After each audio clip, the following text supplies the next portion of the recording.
Ito na yung mga idol, yung gawa pa rin ng sausage. Babalot ko na. Ito na. Ito, nilalagay ko na sa styro. So, lagyan ko ito ng black para sa pan. Bawasan yung 3 kilo kanina, may bumili na. Pinatulo ko lang ng saglit. Nilagay ko na siya. Okay. Tapos i-display ko sa labas. Ginawa ko kanina. Yan po lahat. Kaunti lang po yan, mga ilang kilo lang yan.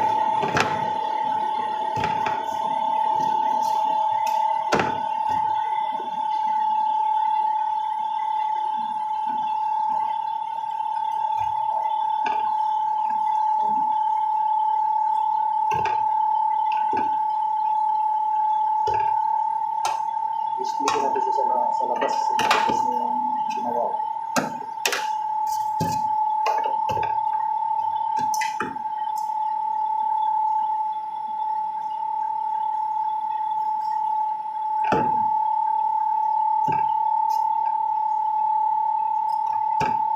Bali yan. Babalot ko na siya.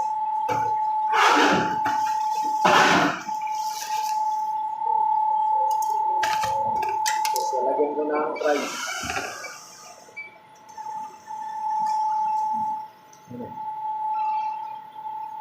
Local beef sausage. Mga idol.